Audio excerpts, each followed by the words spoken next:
Hello guys, welcome to learn e spot channel. तो guys, आज हम लोग 1000 एमसीक्यू सीरीज जो कि स्टैटिक बैंकिंग अवेयरनेस से रिलेटेड है उसका स्टार्टिंग कर रहे हैं, जो कि एसबीआई क्लैरिकल के एग्जाम को लेकर मोस्टली डेडिकेटेड है। इससे आप और भी एग्जाम्स को फोकस कर सकते हैं, जैसे कि अभी एलआईसी डबल एओ आने वाला है, या फिर जितने भी बैंकिंग से रिलेटेड एग्जाम्स हैं उन सब में बैंकिंग अवेयरनेस का स्टैटिक पोर्शन काफी ज्यादा मात्रा में पेपर में पूछा जाता है। किसी भी पेपर का जो जीए सेक्शन होता है वो बेसिकली 3 पार्ट्स में डिवाइडेड होता है। सबसे पहला होता है स्टैटिक जीके, दूसरा होता है करंट अफेयर्स और तीसरा होता है फाइनेंशियल अवेयरनेस, जिसमें हम स्टैटिक बैंकिंग अवेयरनेस के बारे में बात करते हैं। तो सबसे ज्यादा जो वेटेज होता है वो करंट अफेयर्स का होता है। उसके बाद गाइस, आजकल जो पेपर का ट्रेंड देखा जा रहा है, क्योंकि जितने भी कैंडिडेट्स जो पेपर देते हैं उनसे जब रिव्यूज लिया जाता है तो बैंकिंग अवेयरनेस का स्टैटिक पोर्शन पेपर में बहुत ज्यादा पूछा जा रहा है। तो पहली बात, तो अगर आपको इन तीनों में कंफ्यूजन हो कि व्हाट आर दीज थ्रीज, तो आप लोग एक बार सर्च कर लेना गूगल वगैरह पे क्या होता है ये सारी चीजें, ठीक है। उसके बाद सबसे कम जो पूछा जाता है वो पूछा जाता है स्टैटिक जीके से रिलेटेड। तो हम लोग का अभी जो प्रयास है वो ये है कि हम लोग 1000 एमसीक्यू जो कि स्टैटिक बैंकिंग अवेयरनेस से रिलेटेड है उनकी एक सीरीज तैयार करें, और आप लोग सिर्फ इन 1000 एमसीक्यू सीरीज को जब आप देखेंगे, पूरे सारे 1000 एमसीक्यूज कवर कर लेंगे, तो आपको एक बहुत अच्छा आइडिया डेवलप हो जाएगा, सारे क्वेश्चंस प्रिपेयर हो जाएंगे, और इसके अलावा आपको कहीं से भी कोई मटेरियल पढ़ने की रिक्वायरमेंट नहीं होगी। साथ ही साथ गाइज, हम लोग अपने लर्न ई स्पॉट के टेलीग्राम चैनल पे इन सारे वीडियोस के पीडीएफ भी डालेंगे। तो अभी तक आपने उन टेलीग्राम चैनल्स को ज्वाइन नहीं किया है तो please join this channel for all kinds of the PDF, ठीक है। तो इसका आज हम लोग पढ़ेंगे गाइस पार्ट नंबर 1। तो आइए स्टार्ट करते हैं। हमारा पहला नंबर क्वेश्चन जो है वो है, पंजाब नेशनल बैंक कब एस्टेब्लिश्ड हुआ था? तो याद रखिए, पंजाब नेशनल बैंक 1894 को एस्टेब्लिश्ड हुआ था, ठीक है। 1894 is the right answer for this question. दूसरी बात, अगर हम बात करते हैं पंजाब नेशनल बैंक का हेडक्वार्टर कहां पे है, तो पंजाब नेशनल बैंक का हेडक्वार्टर जो है वो न्यू दिल्ली में है, और इसके जो एमडी और सीईओ हैं अभी, वो है SS C H Mallikarjun Rao, ठीक है। सॉरी गाइस, मैं पूरा लिख नहीं सकता हूं। तो SS C H Mallikarjun Rao is the CEO and MD of the Punjab national bank. और उसके बाद अभी एक मर्जर हुआ था 2020 में, तो पीएनबी किन बैंक्स के साथ मर्ज हुआ था, यानी कौन कौन से बैंक पीएनबी के अंदर मर्ज हुए थे? तो वो थे यूनाइटेड बैंक ऑफ इंडिया और ओरिएंटल बैंक ऑफ कॉमर्स। तो ये सारे शॉर्ट बिट्स हैं जो आपको पेपर के लिए पता होने चाहिए। मान लीजिए पेपर में इससे रिलेटेड क्वेश्चंस नहीं होते हैं, लेकिन इंटरव्यू में आपसे जरूर पूछा जा सकता है, तो you have to well prepared for all types of such question, ठीक है। तो दूसरा क्वेश्चन गाइस हमारे पास है, वो है what is the full form of core in core banking services, ठीक है। कोर का ये जो कोर आप सुनते हैं, कोर बैंकिंग सर्विसेज, तो इस कोर का फुल फॉर्म क्या होता है? तो कोर का फुल फॉर्म होता है centralised online real time exchange, ठीक है। तो centralised online real time exchange, third जो फोर्थ ऑप्शन है आपका, वो एक राइट आंसर है, ठीक है। सेंट्रलाइज्ड सिस्टम होने का मतलब कि सारे जो सर्वर्स हैं पूरे ऑल ओवर इंडिया के, वो सब सेंट्रलाइज्ड रियल टाइम पे वर्क करते हैं। मान लीजिए अगर यहाँ से कोई आरटीजीएस हुआ तो उस दूसरे बैंक का भी रियल टाइम पे डाटा एक्सेस हो जाता है और एक्सचेंज होता है डाटा का, ठीक है।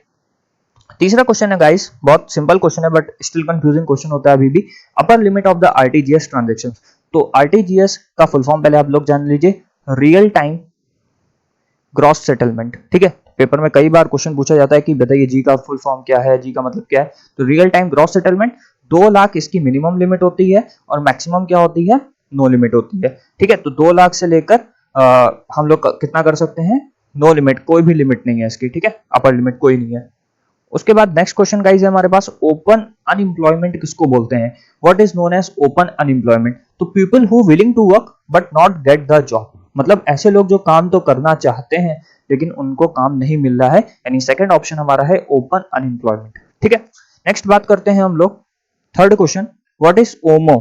बहुत आपने नाम सुना होगा, आरबीआई की जो मॉनेटरी पॉलिसीज आती हैं। ओपन मार्केट ऑपरेशंस क्या होते हैं? तो देखिए, ओपन मार्केट ऑपरेशन होता क्या है, पहले ये समझ लीजिए कि कोई भी जब रिजर्व बैंक ऑफ इंडिया किसी भी बैंक को लिक्विडिटी प्रोवाइड करता है, ठीक है, यानी एक्सचेंज ऑफ लिक्विडिटी होता है, तो उसको बोलते हैं ओपन मार्केट ऑपरेशन, ठीक है। उसके बाद ये पूछा जा रहा है इस क्वेश्चन में कि ये किस चीज का पार्ट है? तो याद रखिए गाइस, ये हमारा जो पार्ट है वो है क्रेडिट पॉलिसी का, ठीक है। और क्रेडिट पॉलिसी मॉनेटरी पॉलिसी के अंतर्गत आती है, तो it is the part of credit policy. Next question की बात करते हैं, एसडीआर।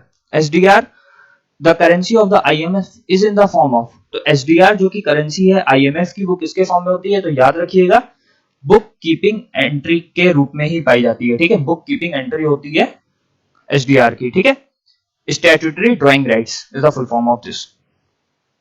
उसके बाद in India national income is estimated bye. सबसे पहले तो अगर आप आरबीआई, नाबार्ड, सेबी इन प्रकार के पेपर्स देते हैं तो होप करते हैं आपको नेशनल इनकम पता होगा, लेकिन अगर एसबीआई क्लर्क की तैयारी कर रहे हैं तो मैं मानता हूं नहीं भी पता हो सकता है। तो समझ लीजिए नेशनल इनकम क्या होती है, C plus G plus I plus x plus F minus D. मैं सबके फॉर्म बता देता हूँ क्या क्या होते हैं। सी का मतलब होता है कंजप्शन, हमारे देश में कितना कंजप्शन हो रहा है। जी का मतलब होता है हमारा एक्सपेंडिचर, हम लोग कितना खर्चा कर रहे हैं। आई का मतलब होता है इन्वेस्टमेंट, कितना इन्वेस्टमेंट आ रहा है। एक्स का मतलब होता है कितना एक्सपोर्ट कर रहे हैं। एफ का मतलब कितना फॉरेन प्रोडक्शन हो रहा है हमारे पास, और कितना माइनस करते हैं नॉन नेशनल प्रोडक्शन, जो भी नॉन नेशनल प्रोडक्शन हो रहा है उसको सब्ट्रैक्ट कर देते हैं। इससे हमारी पता चल जाती है हमारे देश की नेशनल इनकम। और अगर पर कैपिटा इनकम निकालनी होती है तो टोटल नेशनल इनकम में से टोटल नंबर ऑफ पॉपुलेशन को अगर हम डिवाइड कर देते हैं, this is known as per capita income. ठीक है, अब पूछ रहा है क्वेश्चन में national income is estimated by, किसके द्वारा बनाई जाती है, तो याद रखिएगा सीएसओ, सेंट्रल स्टैटिस्टिकल ऑफिस के द्वारा बनाई जाती है। नेक्स्ट क्वेश्चन है गाइस हमारे पास, Hindu rate of growth refers to the rate growth of. ठीक है, तो हिंदू रेट ऑफ ग्रोथ किसको रेफर करते हैं हम, जनरली जीडीपी को रेफर करते हैं। याद रखिएगा, इंपॉर्टेंट क्वेश्चन है पेपर के लिए, आ भी चुका है। नेक्स्ट क्वेश्चन है guys, which one of the following is not an objective of physical policy of Indian government. Government जो फिजिकल पॉलिसी बनाती है तो उसमें से निम्नलिखित में से, यानी जो नीचे पॉइंट्स दिए हुए हैं, कौन सा फिजिकल पॉलिसी का पार्ट नहीं है, यानी which is not the part of physical policy. तो याद रखिए, regulation of inter state trade, UP और एमपी दो अलग अलग स्टेट है, अगर इनके बीच में कोई व्यापार हो रहा है तो ये फिजिकल पॉलिसी का पार्ट नहीं है। Export import is only the physical policy part. Next question है, how many times has financial emergency has been declared in India so far. अभी तक हमारे देश में कितनी बार फाइनेंशियल इमरजेंसी लगी है, तो याद रखिए कभी भी आज तक देश में ऐसा कोई सिचुएशन नहीं आया कि फाइनेंशियल इमरजेंसी लगानी पड़ी, यानी नेवर हमारा इसका आंसर हो जाएगा। नेक्स्ट क्वेश्चन है गाइस हमारे पास, what would be the new price index that would measure inflation. ऐसा कौन सा नया प्राइस इंडेक्स बनाया गया है जिससे हम इन्फ्लेशन को मेजर करते हैं। चलिए, आपका ऑब्जेक्टिव क्वेश्चन मैं आपसे पूछता हूं, आप लोग कमेंट सेक्शन में बताइएगा कि इन्फ्लेशन कितने टाइप्स के होते हैं। ठीक है, how many types of inflation are there in India. तो सीपीआई 2010 के द्वारा हम लोग मेजर करते हैं कंज्यूमर प्राइस इंडेक्स, इसका फुल फॉर्म होता है consumer price index. Next question है गाइस हमारे पास, Indian stock market deals in, India की जो स्टॉक मार्केट होती है वो किसमें डील करती है। याद रखिएगा, इंडिया की stock market share, debenture, forward contracts, mutual funds, इन सब में क्या करती है, डील करती है। इन सारे, अगर आपको ये सारे पॉइंट्स नहीं पता है कि शेयर क्या होता है, डिवेंचर क्या होता है, फॉरवर्ड कॉन्ट्रैक्ट्स क्या होते हैं, म्यूचुअल फंड होते हैं, तो हमारी प्रीवियस वीडियो बैंकिंग अवेयरनेस की प्लेलिस्ट पे जाइए, आपको सारे डाउट्स क्लियर हो जाएंगे वहां पर। ठीक है, नेक्स्ट क्वेश्चन है गाइस हमारे पास, एसएचजी। एसएचजी का फुल फॉर्म होता है सेल्फ हेल्प ग्रुप, यानी स्वयं सहायता समूह। Is associated with which of the following rural development programme, ये निम्नलिखित में से किस रूरल डेवलपमेंट प्रोग्राम से जुड़े हुए हैं। तो सिंपल और सीधा सा आंसर है स्वर्ण जयंती ग्राम स्वरोजगार योजना। याद रखिए, स्वर्ण जयंती ग्राम स्वरोजगार योजना के द्वारा सेल्फ हेल्प ग्रुप जुड़े हुए हैं। नेक्स्ट क्वेश्चन है गाइस हमारे पास, कॉल मनी। तो सबसे पहले समझ लीजिए कॉल मनी होता क्या है। कॉल मनी शॉर्ट टर्म का लोन होता है, it is a short term loan जो कि 1 से लेकर 14 डेज तक दिया जाता है। अगर आपको या बैंक को, तो अगर आपको 1 से लेकर 14 दिन तक पैसे की जरूरत है तो आप कॉल मनी के द्वारा लोन उठा सकते हो। इस रिलेटेड टू, ये किससे रिलेटेड है, यहाँ पर ये पूछा जा रहा है कि किससे रिलेटेड। याद रखिए, शेयर मार्केट से रिलेटेड, और शेयर मार्केट किससे रिलेटेड होता है, सेबी से रिलेटेड होता है। नेक्स्ट क्वेश्चन है हमारे पास, finance commission is included in of Indian constitution. याद रखिएगा, फाइनेंस कमीशन जो है वो किस आर्टिकल के अंतर्गत आता है। ये क्वेश्चन मुझे याद है कि मैंने जब पेपर दिया था तो ये क्वेश्चन पूछा गया, बट मैं एग्जाम रिकॉल नहीं कर पा रहा हूँ, सॉरी फॉर दिस। तो आर्टिकल 280 के तहत आता है। ठीक है, याद रखिए, finance commission is included in of Indian, ये एसएससी में आया था question, this question will be asked in SSC paper. Finance commission article 280 के तहत आता है। नेक्स्ट क्वेश्चन है गाइस हमारे पास, NAMA word is related to which organisation. अब सबसे पहले आप समझ लीजिए कि नामा का फुल फॉर्म क्या होता है। तो नामा का फुल फॉर्म होता है non agri market access, non agri market access. ये एक प्रकार की इंटरनेशनल ट्रेड मार्केट है। ठीक है, और वर्ल्ड ट्रेड ऑर्गेनाइजेशन इसको डील करता है, world trade organisation dealing the NAMA. ठीक है, नामा का फुल फॉर्म पूछा जा सकता है पेपर में, non agri market access. Next question है, SEBI is related to which. सबसे पहले तो आपको सेबी का फुल फॉर्म ही पता होना चाहिए। तो securities and exchange board of India, ये किससे रिलेटेड है, तो शेयर मार्केट से रिलेटेड है, और इसका जो हेडक्वार्टर है वो मुंबई में है, और अभी जो करंट में इसके जो चेयरमैन है वो है अजय त्यागी जी। नेक्स्ट क्वेश्चन है गाइस हमारे पास, what is the main function of national planning council. National planning council का मेन फंक्शन क्या है, सबसे पहले समझ लीजिए 1963 में इसका गठन हुआ था, और ये एक नॉन कॉन्स्टिट्यूशनल बॉडी है हमारी। ठीक है, इसका संविधान से कोई भी लेना देना नहीं है। और इसका काम क्या होता है, इसका काम ये होता है कि प्लानिंग कमीशन को सजेस्ट करता है। प्लानिंग कमीशन तो है नहीं आजकल इंडिया में, नीति आयोग है।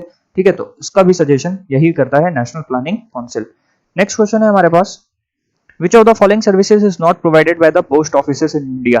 भारत में निम्नलिखित में से डाकघरों के द्वारा कौन सी सुविधाएं नहीं प्रदान करी जाती हैं? तो याद रखिए कि डाकघर जो होते हैं वो स्टाम्प पेपर नहीं बेचते हैं, तो हमारा जो आंसर है वो सेल ऑफ स्टाम्प पेपर है। ठीक है, नेक्स्ट और शायद लास्ट क्वेश्चन है, banks are required to pay how much percentage of their net bank credit to priority sector in advance. Priority sector वो सारे सेक्टर्स होते हैं जिनको सरकार कहती है कि पहले लोन आप इनको दीजिए, जैसे एग्रीकल्चर हो गया, एजुकेशन हो गया, हेल्थ सेक्टर हो गया, इंफ्रास्ट्रक्चर हो गया, इन सारे सेक्टर्स को बैंक को पहले लोन देना होता है, तो वो 10% निकाल के रखिए, यानी अगर बैंक के पास 100 रुपए है तो बैंक 90 रुपए दे सकता है ग्राहक को, 10 रुपए उन प्रायोरिटी सेक्टर को देगा। ठीक है, ठीक है, तो गाइज ये हमारा वीडियो खत्म हो गया है। ठीक है, और होप करते हैं आपको पसंद आया होगा, और please subscribe this channel learning channel. ठीक है, और टेलीग्राम पे जरूर जुड़ जाइए। टेलीग्राम पे जब आप जुड़ेंगे तो आपको सारे वीडियोस वहां पर अवेलेबल हो जाएंगे, तो सारा गाइडेंस भी हम प्रोवाइड कराएंगे एसबीआई से रिलेटेड एग्जाम्स के लिए। एसबीआई क्या, सारे ही एग्जाम्स का गाइडेंस मिलेगा।